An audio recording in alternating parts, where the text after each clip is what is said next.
Shalom. Damai di hati. Shalom.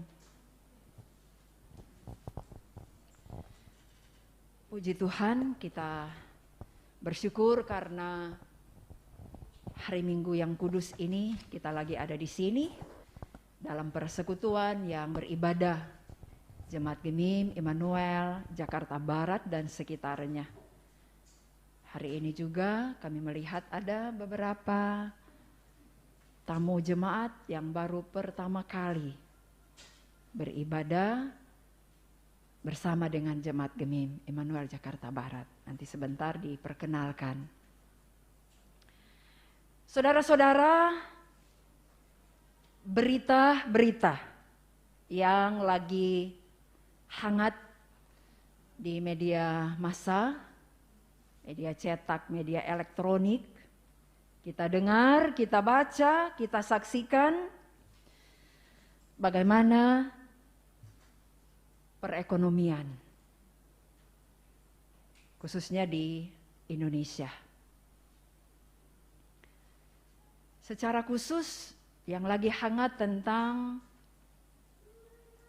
kenaikan harga bahan pokok dan juga jasa. Yang mungkin orang dengar-dengar ada inflasi. Itu bahasa ekonomi, orang-orang ekonomi tahu. Tentu ada kekhawatiran. Sebagai bangsa Indonesia, tapi juga sebagai gereja, karena ini bukan hanya tugas dari pemerintah ataupun pemimpin bangsa kita untuk menyikapi, untuk menghadapi kesulitan-kesulitan. Dan hal ini tentu berdampak pada meningkatnya angka kemiskinan. Kalau Bapak Ibu menyaksikan di berita-berita pada beberapa hari yang lalu di Bandung itu angka kemiskinan naik berapa persen? Kalau tidak keliru dari 3 naik 4 sekian persen. Belum lagi ada kesenjangan sosial yang ada di tengah-tengah masyarakat berbangsa, tapi juga dalam bergereja. Kalau di kota-kota besar sangat nampak itu kesenjangan sosial. Kalau di kampung-kampung kan masih ada tuh gotong royong, mapalus, kerjasama, saling membantu, saling menolong satu dengan yang lain. Dan dampak kemiskinan yang kita sudah dengar-dengar dari berita-berita, sekali lagi menjadi suatu perhatian yang serius, yang sangat serius dari pemerintah, tapi juga gereja. Kalau bacaan kita di minggu berjalan ini dalam 2 Korintus 8 ayat 1 sampai 15, dengan tema hendaklah kamu kaya dalam pelayanan kasih. Bagian bacaan ini ataupun juga tema mengantar kita, mengingatkan kita untuk terus melanjutkan bahkan memperkokoh komitmen iman kita untuk berperan aktif dalam menghadapi kesulitan-kesulitan khususnya di perekonomian. Berperan aktif sebagai warga gereja. Nah, saudara-saudara, mari kita lihat apa yang sudah kita baca tadi dalam 2 Korintus 8 ayat 1 sampai 15. Kalau beberapa waktu yang lalu kami juga menyampaikan melalui khotbah bagaimana jemaat Korintus ini adalah jemaat yang didirikan oleh Rasul Paulus ketika dia melaksanakan misi atau penginjilan pelayanannya perjalanan yang kedua. Dan kota Korintus ini adalah sebagai kota pelabuhan, kota perdagangan.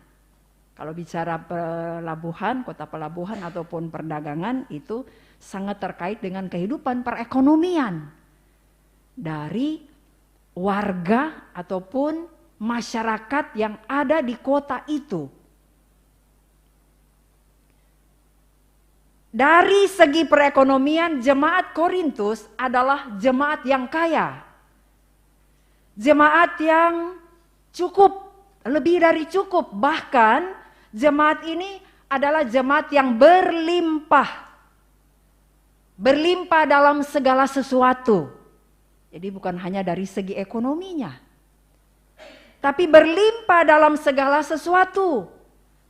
Berlimpah dalam iman, dalam perkataan, pengetahuan, kesungguhan untuk membantu, untuk menolong, untuk berbagi kasih. Itu jelas pada ayatnya yang ke-7 dalam bacaan kita tadi. Itu Rasul Paulus tahu persis bagaimana keadaan jemaat yang ada di Korintus bersama juga dengan teman-teman sekerjanya. Antara lain juga Titus yang ada dalam bacaan tadi. Melalui surat yang ditulis oleh Rasul Paulus ini, ia menghimbau, ia menasihati, bahkan memotivasi, mendorong jemaat Korintus untuk apa? Untuk melanjutkan pelayanan kasih yang mereka sudah mulai. Dalam bacaan ini juga dikatakan tahun yang lalu, berarti 1 tahun. Mereka melaksanakan pelayanan ini. Dan dimotivasi oleh Rasul Paulus untuk terus dan terus melaksanakan pelayanan kasih. Mereka sudah mulai itu jelas pada ayatnya yang ke-6.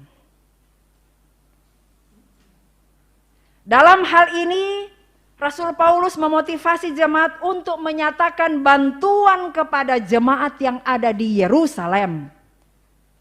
Mengapa Yerusalem? Jemaat Yerusalem ini mereka mengalami kesusahan. Mereka mengalami kesulitan. Secara khusus mereka mengalami kelaparan yang berkepanjangan. Kalau kelaparan berarti so nak ada makan. Kalau orang tua dulu, ya mungkin kebanyakan di sini belum lahir memang. Kurang jam makan kasih yang ubi, makan pisang.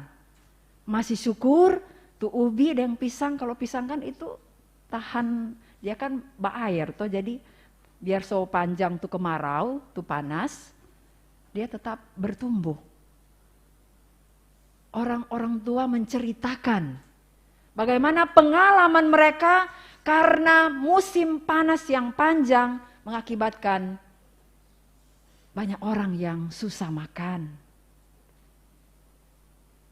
So begitu dengan jemaat di Yerusalem mengalami kelaparan.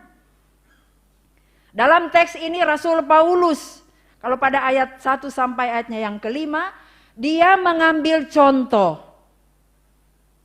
Teladanilah jemaat jemaat yang ada di Makedonia. Jemaat-jemaat yang ada di Makedonia itu seperti Tesalonika, Filipi, dan Berea. Jadi ada beberapa jemaat yang ada di Makedonia ini yang bisa dijadikan teladan bagaimana mereka membantu berbagi kasih. Dan di sini terlihat bagaimana iman jemaat-jemaat yang ada di Makedonia yang sangat luar biasa. Mengapa luar biasa? Karena mereka dengan sukacita yang meluap mau membantu, mau menolong, mau menyatakan pelayanan kasih mereka, justru mereka juga dalam keadaan miskin. Dalam keadaan miskin. Kalau orang mungkin mau bilang begini, aduh Nah mungkin orang mau bantu pada orang, sedang kasihan orang susah. Kok apa lihat orang? Tapi jemaat-jemaat yang ada di Makedonia dengan sukacita yang berlimpah, dalam keadaan juga miskin, mereka mau menyatakan bantuan mereka, berbagi kasih dengan orang lain. Sebenarnya juga mereka atau jemaat di Makedonia ini adalah jemaat yang makmur. Tapi mengapa mereka dikatakan pada waktu itu dalam keadaan miskin? Karena ada tantangan, ada pergumulan-pergumulan yang mereka hadapi, ada tekanan-tekanan yang mereka hadapi. Sehingga membuat mereka miskin. Mereka bermurah hati. Mereka memberi hidup mereka pertama-tama kepada Tuhan. Jadi mempercayakan hidup mereka kepada Tuhan. Artinya walaupun dalam keadaan susah tapi mereka tetap berserah. Sebab ada Tuhan yang kaya yang mau memberkati mereka. Tidak sampai di situ, tapi mereka juga mau melihat orang-orang lain, jemaat-jemaat yang ada, yang dalam bacaan ini oleh Rasul Paulus perlu dibantu jemaat-jemaat yang ada di Makedonia. Di ayat 8 sampai 15, Rasul Paulus memotivasi jemaat yang ada di Korintus. Jadi surat ini dia tulis kepada jemaat di Korintus, mau kasih tahu bahwa jemaat yang ada di Yerusalem perlu bantuan. Dia kasih contoh tuh jemaat di Makedonia. Dan mereka menyatakan pelayanan kasih mereka karena kasih karunia Tuhan Yesus Kristus. Grace. Kasih karunia bagi jemaat, bagi saya dan saudara-saudara, tentu kasih karunia dari Tuhan Yesus Kristus. Dia yang kaya, dia yang ada di sorga, dalam kemuliaannya dia rela datang ke dalam dunia. Menjadi manusia, dia miskin, supaya orang jadi kaya. Artinya dia rela datang ke dalam dunia, dia melayani, bahkan sampai mati di kayu salib. Dimulai juga ketika dia lahir. Yesus lahir, tidak ada tampah, tidak ada yang menerima, tidak ada yang menyambut. Waktu Yesus akan lahir, lahirlah dia di kandang. Dikatakan juga anak manusia itu tidak ada tempat tinggal, tidak ada rumah, sampai dia mati. Itu yang dimaksudkan bahwa dia datang menjadi miskin supaya kita beroleh atau kita menjadi kaya. Melalui apa? Melalui pengorbanan Kristus di kayu salib. Dia mati supaya orang beroleh apa?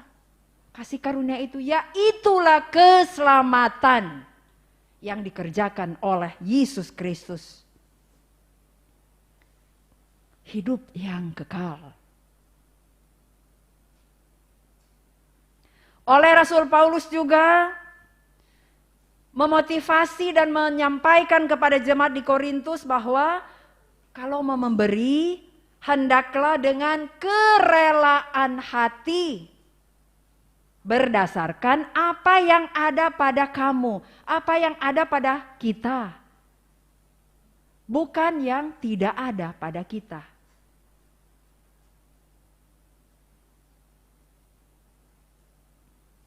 Juga oleh Rasul Paulus pemberian bantuan pada jemaat di Yerusalem supaya ada keseimbangan.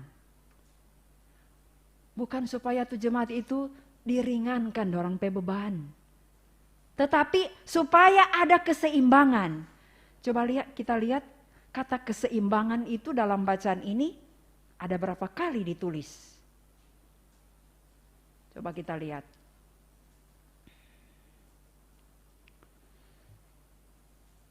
Ada yang so dapat? Kata keseimbangan itu di ayat 14.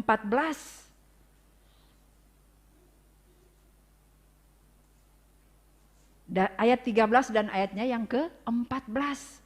Supaya ada keseimbangan. Keseimbangan di sini artinya supaya ada persamaan hak. Bukan supaya ada keringanan. Supaya mencukupkan jemaat yang berkekurangan.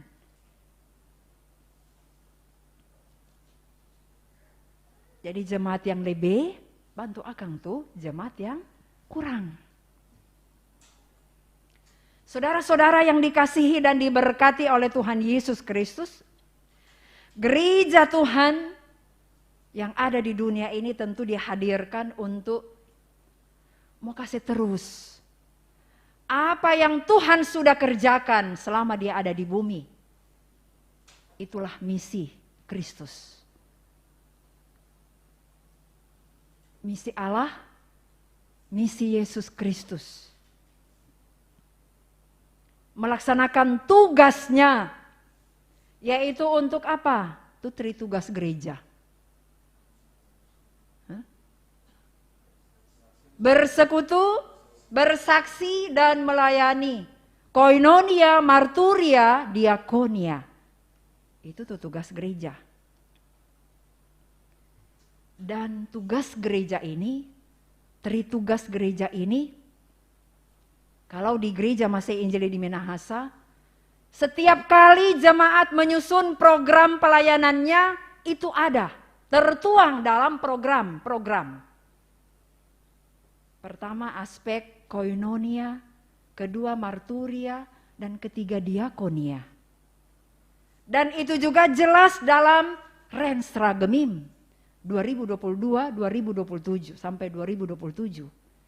Rencana strategi pelayanan dari Gemim ini jelas. Ada program-program kemitraan. Itu program mitra, jemaat yang satu bermitra dengan jemaat yang lain sudah lama sekali ada di Gemim.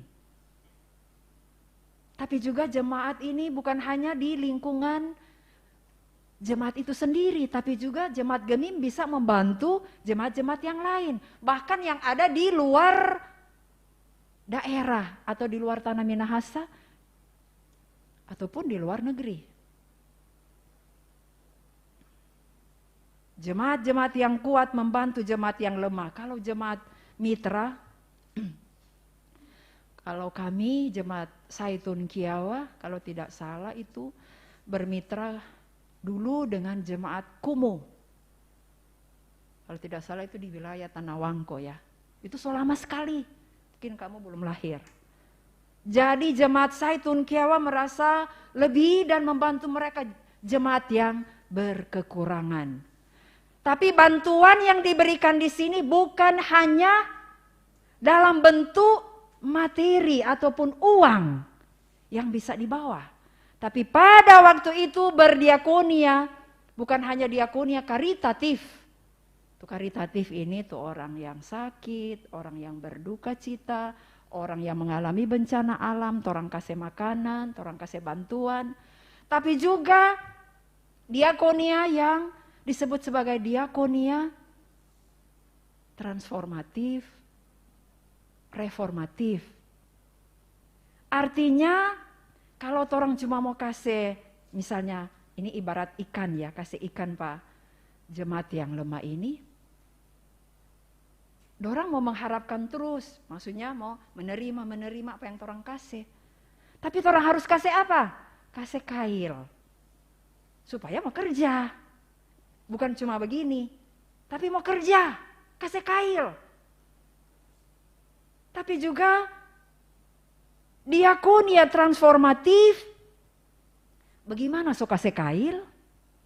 Terus mungkin keadaan atau tempat di mana kalau di laut ataupun di situ ada danau, mungkin alamnya ataupun situasi di danau ataupun di telaga-telaga, kalau di kampung kan ada telaga-telaga. Mau atur supaya bagaimana ini telaga ataupun danau ini dia bisa menghasilkan. Jadi pergunakan itu orang-orang. Jadi ada sumber daya manusia itu diberdayakan.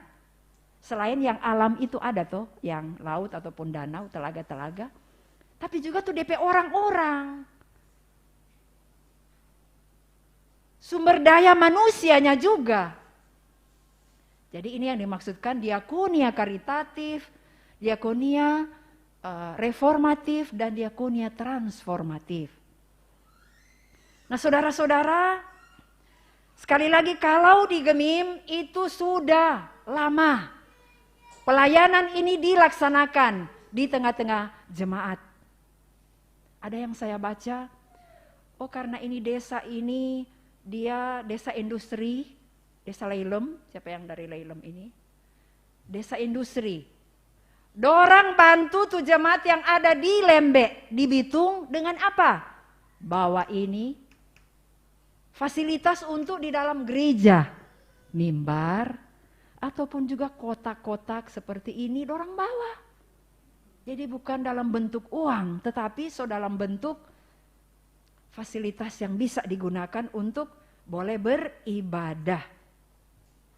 Saudara-saudara, firman Tuhan saat ini memotivasi kita sebagai gerejanya, sebagai hamba-hambanya, bagaimana kita senantiasa memiliki komitmen iman yang kokoh, berbagi kasih, bermurah hati, menyatakan pelayanan kita bagi sesama yang benar-benar membutuhkan.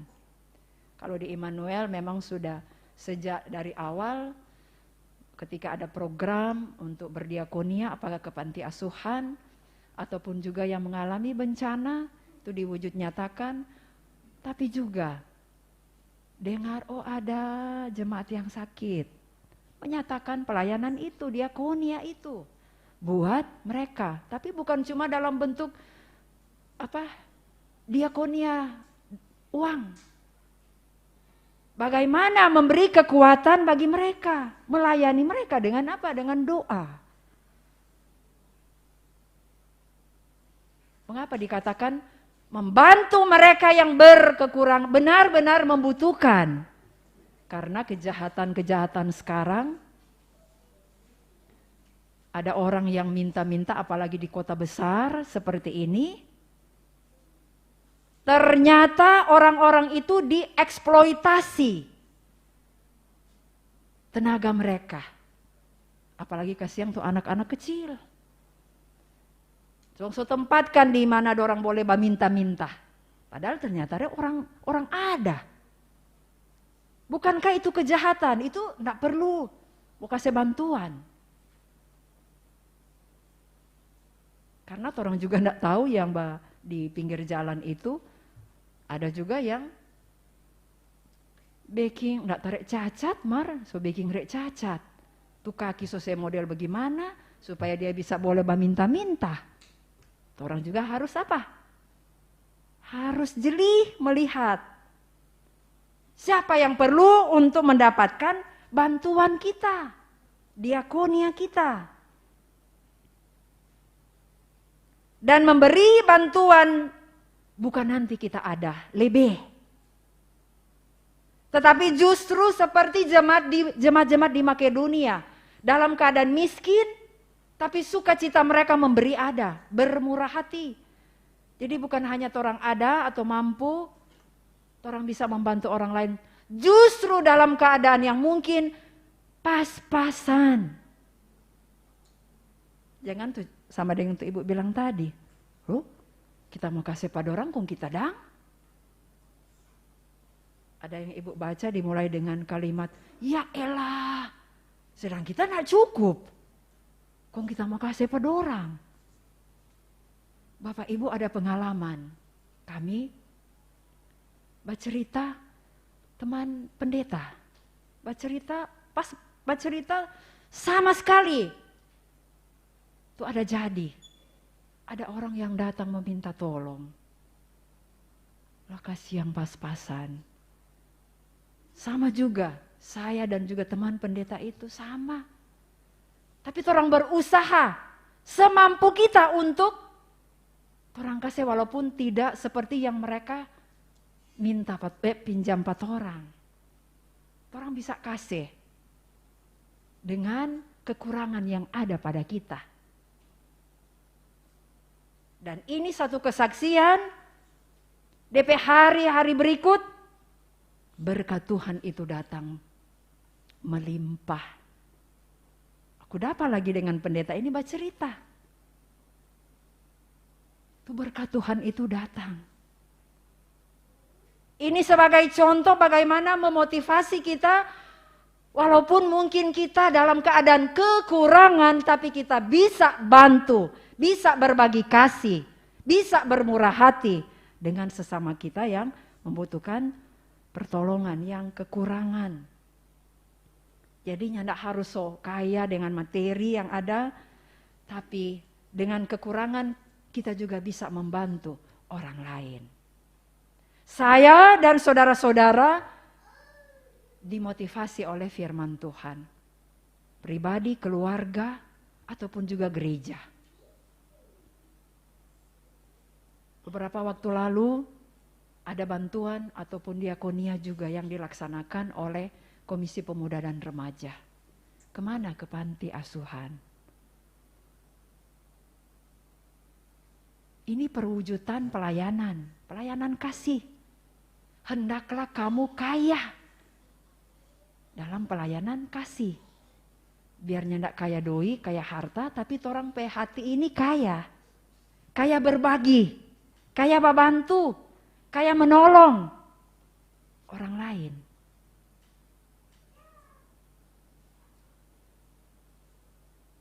Marilah kita belajar dari firman Tuhan ini. Mungkin saat ini di antara kita ada yang belum memiliki komitmen yang kuat atau kokoh, komitmen yang tetap untuk melayani. Dan pemberian kita, bantuan kita, Tuhan tidak mau lihat berapa DP besar. Tapi pertama-tama Tuhan mau lihat apa tuh orang hati. Apakah orang sukacita? Apakah orang nyandak sukacita? Dikatakan oleh Rasul Paulus, jangan beri dengan duka cita, dengan keadaan terpaksa. Jadi biar cuma sedikit tapi orang kasih dengan sukacita. Nah itu yang Tuhan mau lihat, itu yang Tuhan mau tilik pat orang.